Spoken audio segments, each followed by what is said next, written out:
Olá pessoal, tudo bem?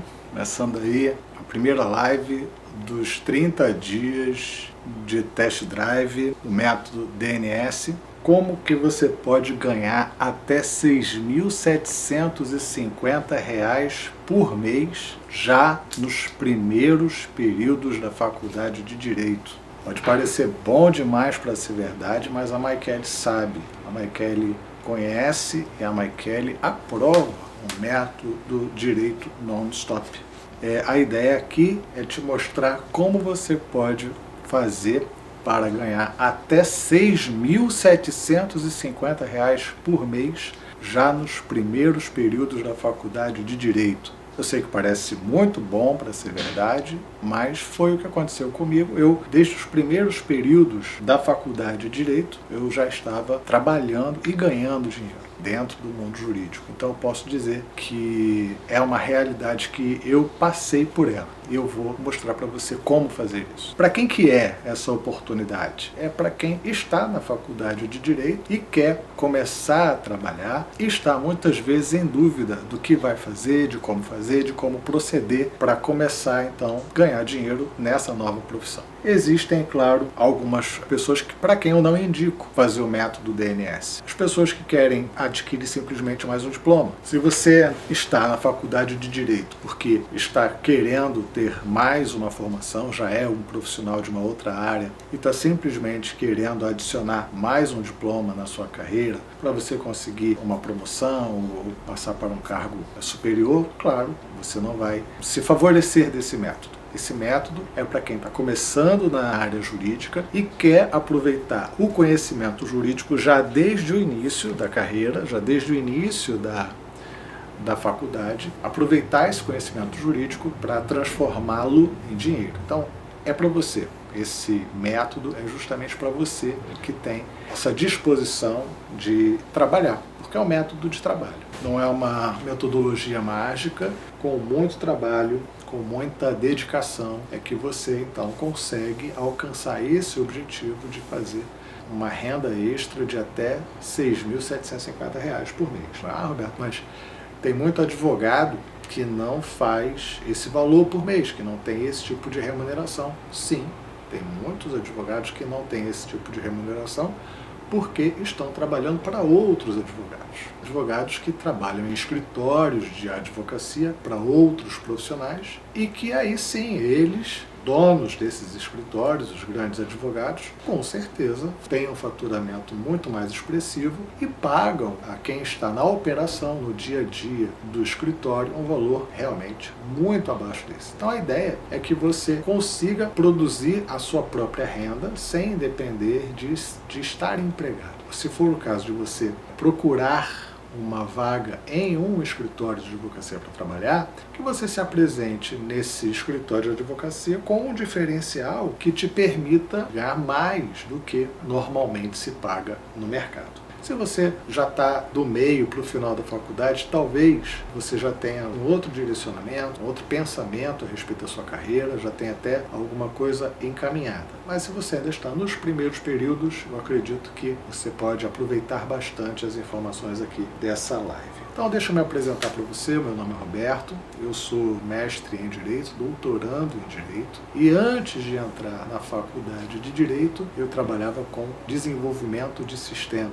Eu tinha então uma carreira nessa área da tecnologia, desenvolvendo aplicativos para a internet, e cheguei a ter uma empresa que tratava justamente de prontuário médico eletrônico. Durante alguns anos eu forneci software para grandes empresas, até que em algum ponto da minha carreira eu percebi que eu estava ficando sobrecarregado com as minhas atividades de tecnologia. Eu estava sempre ocupado com reunião, com reclamação de cliente, com reunião com o cliente, reclamação da equipe, reunião com a equipe. Eu estava realmente muito insatisfeito. Eu me considerava um bom profissional, que o meu resultado era de boa qualidade, porém aquilo me consumia muito tempo, muita energia e em algumas situações eu ficava realmente muito sobrecarregado. Essa situação chegou a um ponto que não deu mais para continuar naquela empreitada. Aconteceu que eu fui chamado por uma empresa para que eu fizesse alguns ajustes no programa e a médica me chamou e falou: olha, Roberto, espalhou um monte de papel em cima da mesa. Falou: olha, Roberto, o seu aplicativo precisa ser ajustado porque nós agora precisamos atender às resoluções do Conselho Federal de Medicina de acordo com a NR7 do Ministério do Trabalho. E depois vieram algumas outras mais simples, outras mais complexas, algumas que seriam mais fáceis do meu aplicativo atender, outras demandariam um certo trabalho. Então eu falei para a médica assim: olha, doutora, tudo bem, eu vou passar aí um orçamento para a senhora, a gente vai fazendo as coisas mais simples primeiro, as coisas que o aplicativo não faz, a gente programa para desenvolver conforme sempre foi, junto com a equipe aqui da empresa. Ela não gostou muito da ideia, principalmente parte de cobrança, né, de orçamento, não esperava que eu fosse falar: vou passar um orçamento para a senhora. Ficou batendo a caneta assim em cima da mesa, eu para um lado. Tudo bem, me despedi, fui embora. E no outro dia chegou um e-mail para mim falando: urgente, reunião com o novo diretor. Naquele dia eu não podia ir, na hora da reunião. Eu liguei e o novo diretor, bastante determinado a fazer as mudanças que ele julgava importantes, começou a deixar bem claro que alguém iria passar por dificuldades a partir de então. Eu não sabia exatamente quem era, mas pelo teor da conversa, de como ele estava fazendo, de como ele estava falando, chamou o meu nome e falou assim: olha, Roberto, há 8 anos que o seu contrato prevê que você preste serviços em compliance com a legislação, o que não acontece. Então a empresa não tem motivos para acreditar que agora você vai honrar o seu contrato e vai adequar o programa à legislação. Não tem motivos para a empresa acreditar e pagar por isso. Ora, se não havia motivos para a empresa acreditar e pagar, o que ele estava dizendo automaticamente era que eu estava fora. Então eu respondi para ele: olha, doutor, há 8 anos eu desenvolvo o aplicativo em conjunto com a sua equipe.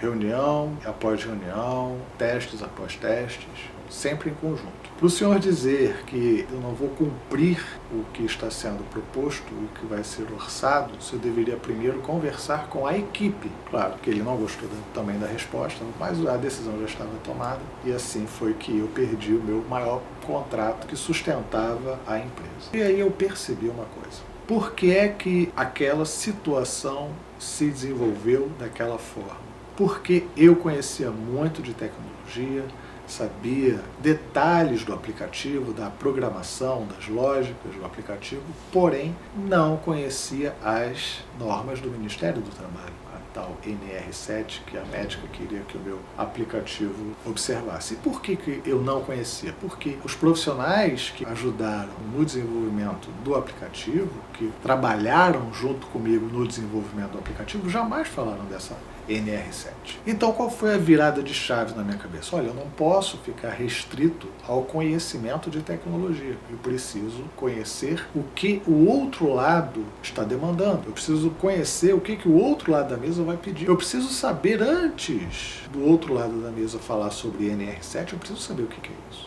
Então eu comecei a fazer direito justamente para saber o que é que o meu cliente iria pedir, o que é que o meu cliente iria exigir de mim. Então eu comecei a fazer direito e a aplicar o meu conhecimento em tecnologia na faculdade de Direito e ajudar aos meus colegas na faculdade com problemas ligados à tecnologia. Então os meus colegas que não sabiam lidar muito bem com questões tecnológicas me procuravam e eu os ajudava. Então eu passei a ser uma referência da informática, da tecnologia dentro da turma de Direito. E ao mesmo tempo, a experiência que eu tive com os médicos da época que eu fazia sistemas de medicina ocupacional foi preponderante para que eu fizesse o meu trabalho de conclusão de curso falando sobre saúde suplementar. Portanto, o que houve foi a conexão entre a minha experiência anterior à faculdade de Direito e a própria faculdade de Direito. Tudo o que eu aprendi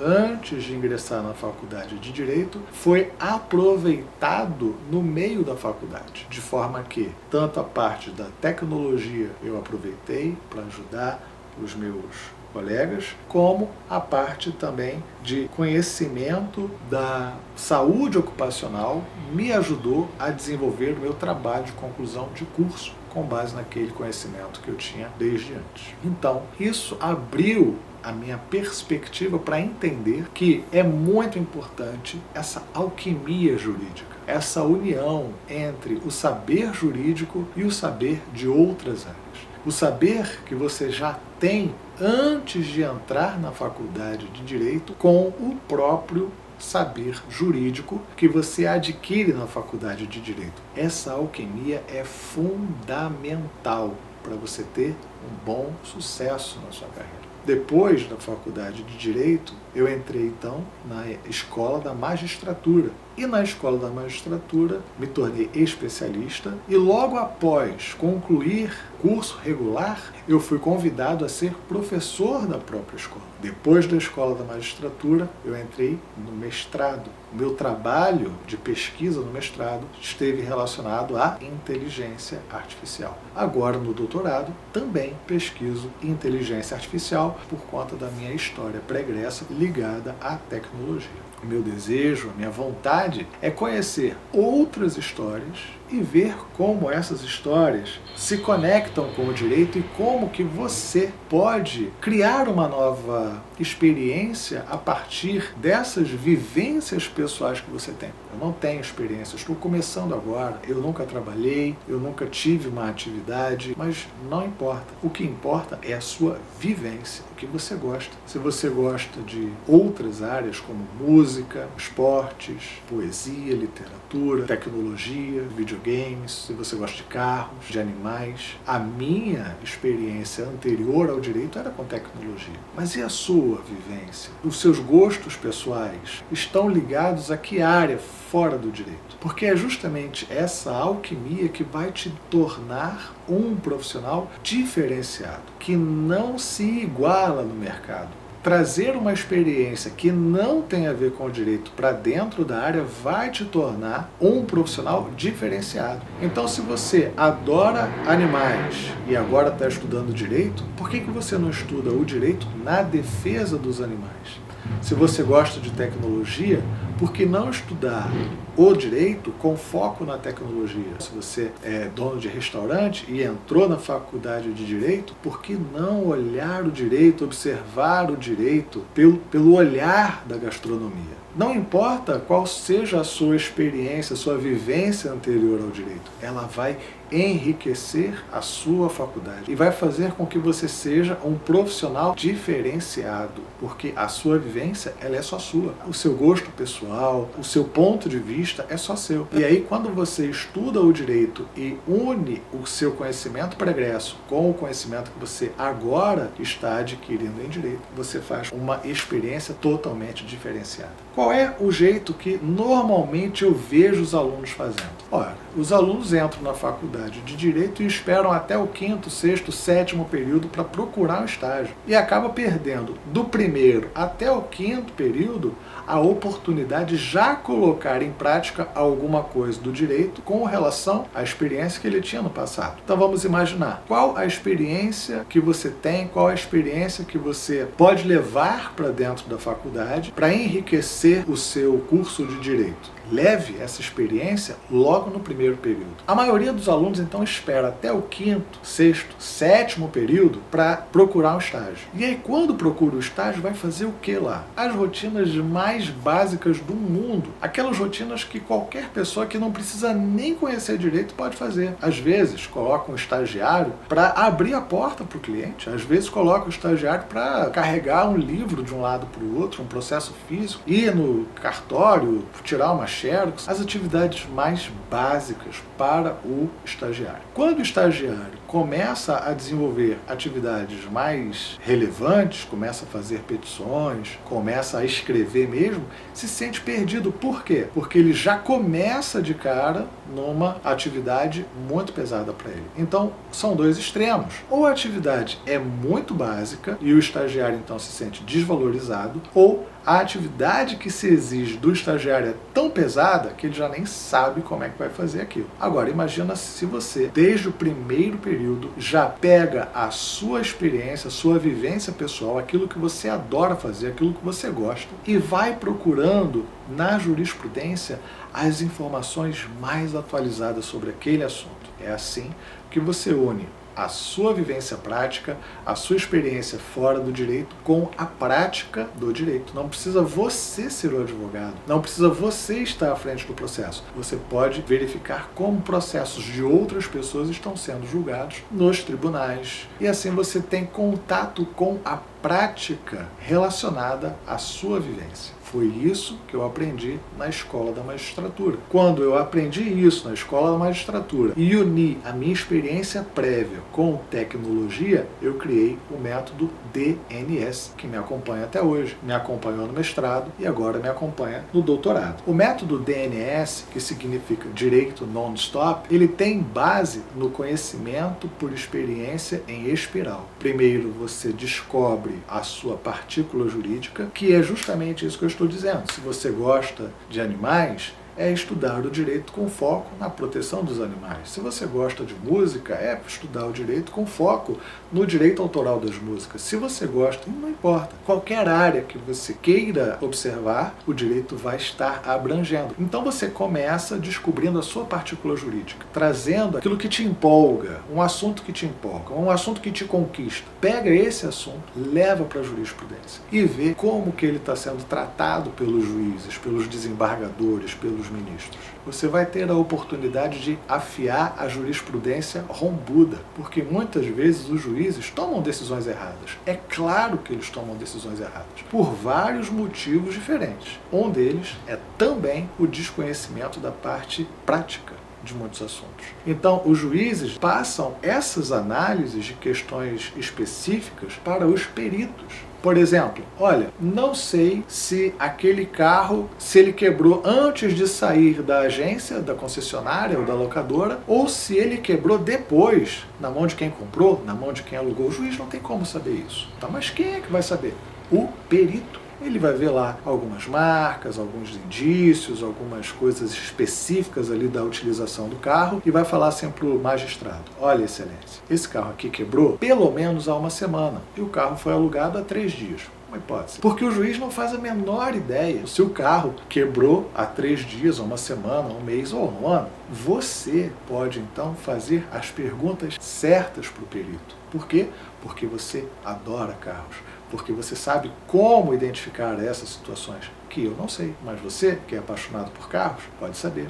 E assim a gente pode expandir esse conhecimento para todas as áreas. E o melhor momento para você fazer isso é logo no início. O jeito errado é estudar tudo na faculdade de Direito. Pode parecer estranho, né? Como assim o jeito errado é estudar tudo? Sim, porque veja só, um médico, quando você está com um problema de garganta e você vai ao médico, ele te encaminha para o otorrino. Mas se não for na garganta, for no olho, ele vai te mandar para o oftalmo. O otorrino não fala o que o oftalmo fala, o oftalmo não fala o que o otorrino fala e o clínico não fala o que ninguém fala. Cada especialista estuda apenas a sua especialidade. É claro que todos eles são médicos, todos eles fizeram uma carreira médica inteira até escolher a especialidade. Mas no direito, você já pode começar a se interessar pela sua especialidade desde já. Claro que na medicina, talvez a pessoa não saiba qual é a especialidade que vai seguir até terminar o curso de medicina e tenha que esperar. Talvez no curso de direito você também esteja perdido, mas o quanto antes de você se achar, melhor para você. O quanto antes você entrar na faculdade de medicina e falar assim: eu quero ser cardiologista, você vai passar no curso de medicina, você vai estudar todas as matérias que são obrigatórias, você vai ter que tirar boas notas, claro, sim, mas se você já souber desde o primeiro período que você quer ser cardiologista, quais serão as matérias que você vai privilegiar? No curso de direito, a mesma coisa. É óbvio, você vai estudar tributário, civil,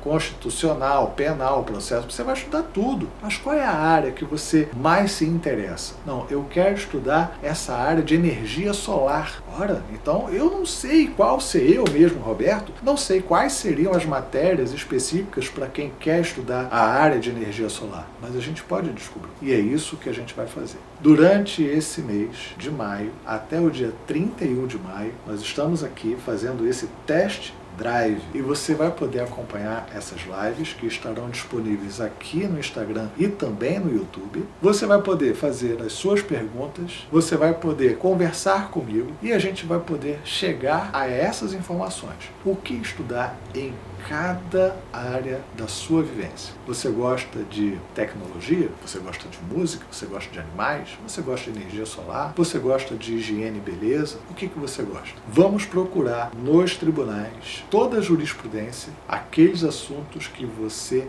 mais gosta. E vamos descobrir como você pode se tornar um especialista desde o primeiro período. E o que é melhor, ganhando até R$ 6.750 por mês já nos primeiros períodos da faculdade de Direito, atuando como facilitador digital, construindo a sua carteira de clientes, já construindo a sua autoridade no assunto, construindo a sua especialidade. Na segunda-feira, nós vamos fazer uma outra live para darmos continuidade ao test drive. Acesse então cidadaniamaster.com e se inscreva no test drive do método DNS. Muito obrigado pela sua audiência e até mais.